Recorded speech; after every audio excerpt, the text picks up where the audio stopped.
To love and be loved is to feel the sun from both sides. Let us always meet each other with smile, for the smile is the beginning of love. A flower cannot blossom without sunshine, and man cannot live without love. You can't blame gravity for falling in love. Keep love in your heart. A life without it is like a sunless garden when the flowers are dead. Love is when the other person's happiness is more important than your own. If you wish to be loved, love yourself. Where there is love, there is life. Love is the flower you can't be to let grow. Love is a friendship that has caught fire. It settles for less than perfection and makes allowance for human. Happy 8th Mansari, Kens and Abby.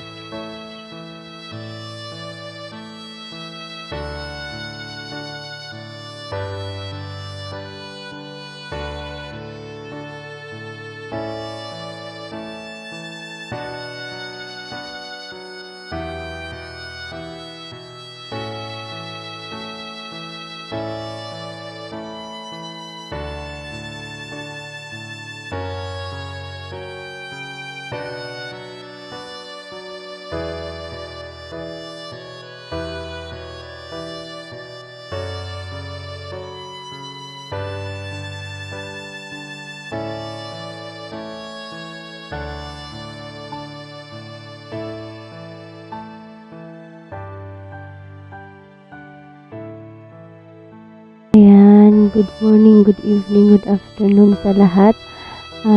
Babati lang po ako ng Itmansari kay Honor Kens at kay Sisi Love Abby. Happy 8 Mansari sa inyong dalawa. Sana more Mansari pa. Tiwala sa isa't isa. At sana all nagmamansari at sana all na umabot ng Itmansari. Ayan, nandito lang kami bilang mga kaibigan ninyo. Salamat din sa tiwala, Honor Kens and Sisi Love. Sana maging masaya kayo sa araw na to. Sa inyong ika-8 Mansari. Ayan, enjoy lang po tayo. Ayan, shout out po sa lahat sa mga bisita namin dyan sa baba. Shout out po sa inyong lahat. At welcome po sa aming event ngayon sa 8 Mansari ng aming Honor Kens at Sisi Love. Ayan, maraming salamat. Ako pala si Miss Love na bumabati ng Happy 8 Mansari. Ayan, magandang hapon, magandang gabi, tanghali po sa ating lahat dito, no? Kung saan man tayong sulok ng mundo ngayon, ay sana ay maging okay tayong lahat, no? Ayan, shall we? Sa mga contenders, sa mga bisita namin dyan, sa mga kaibigan ko dyan, sa mga kaibigan namin lahat dito, sa aming judge ngayon, sa aming host, ayan, shall we sa inyong lahat ng pangmalakasan, no? Welcome kayo sa aming munting tahanan. Ayan, ako po si Miss Lovelyn, na gustong bumati po lamang sa aming napakabait na kaibigan at napaka supportive po sa amin, nandyan palagi. Walang iba kundi si Honor Mr. Kens and Babe Abby. Ayan, shall we sa inyong dalawa. Happy mut po. At sanay, Honor Mr. Kens, Babe Abby, umabot pa kayo hanggang sa inyong anniversary. Ayan, magpakasaya kayo hanggat sa gusto nyo. Ayan, laging mag-pray kay God, isenter si God sa inyong dalawa. Ayan, yun lang po ang masasabi ko sa inyong dalawa. Be strong lang po sa inyong relationship. Ayan, nandito lang po ako or nandito lang po kami ng mga kaibigan nyo. Laging nakasuporta sa inyong dalawa at sanay, Abby Honor Mr. Kens, yung pagkakilala natin noong una hanggang ngayon ay hindi po nagbabago yon. Hindi po yun magbabago. Ayan, salamat sa inyong dalawa na nandyan kayo palagi sa amin, lalong-lalo na sa akin, nandyan kayo palagi, nag-a-advise. Ayan, maraming salamat po sa inyong dalawa, Babe Abby and Honor Mr. Kens. Ayan, happy mut again sa inyong dalawa. I love you both.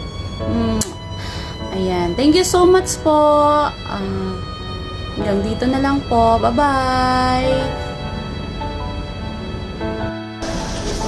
Ayan, good morning guys. Good morning with love. Ayan, I just wanna greet a happy 8th monthsary kay Honor Kens. Ayan, kay Miss Abby. Ayan, happy 8th monthsary ng pagmamahalan yung dalawa. Sana'y magbunga ang pagmamahalan. Pagbubukiling pa kayo ng pag-ibigan nyo saan mga makarating. Ayan, happy 8th monthsary ng dalawa. God bless to all of us yan guys. Sa aking mga kapatid na sa ECGS kay Honor Lovelyn, Miss Love, sino ba, kay kila Matmat, si Amnesia, si Kim, sila Happy, yung mga wala na ba. Yan, sana makita nyo, bumisita kayo sa mansari ni 8 months na nila Honor guys, makakapanood nyo sana ang video na to. Ayan. God bless sa inyo lahat, saan mga kayo naroon. Ayan. Kaya kay Natasha, kay Bulera, ayan, happy 8 months sa inyo.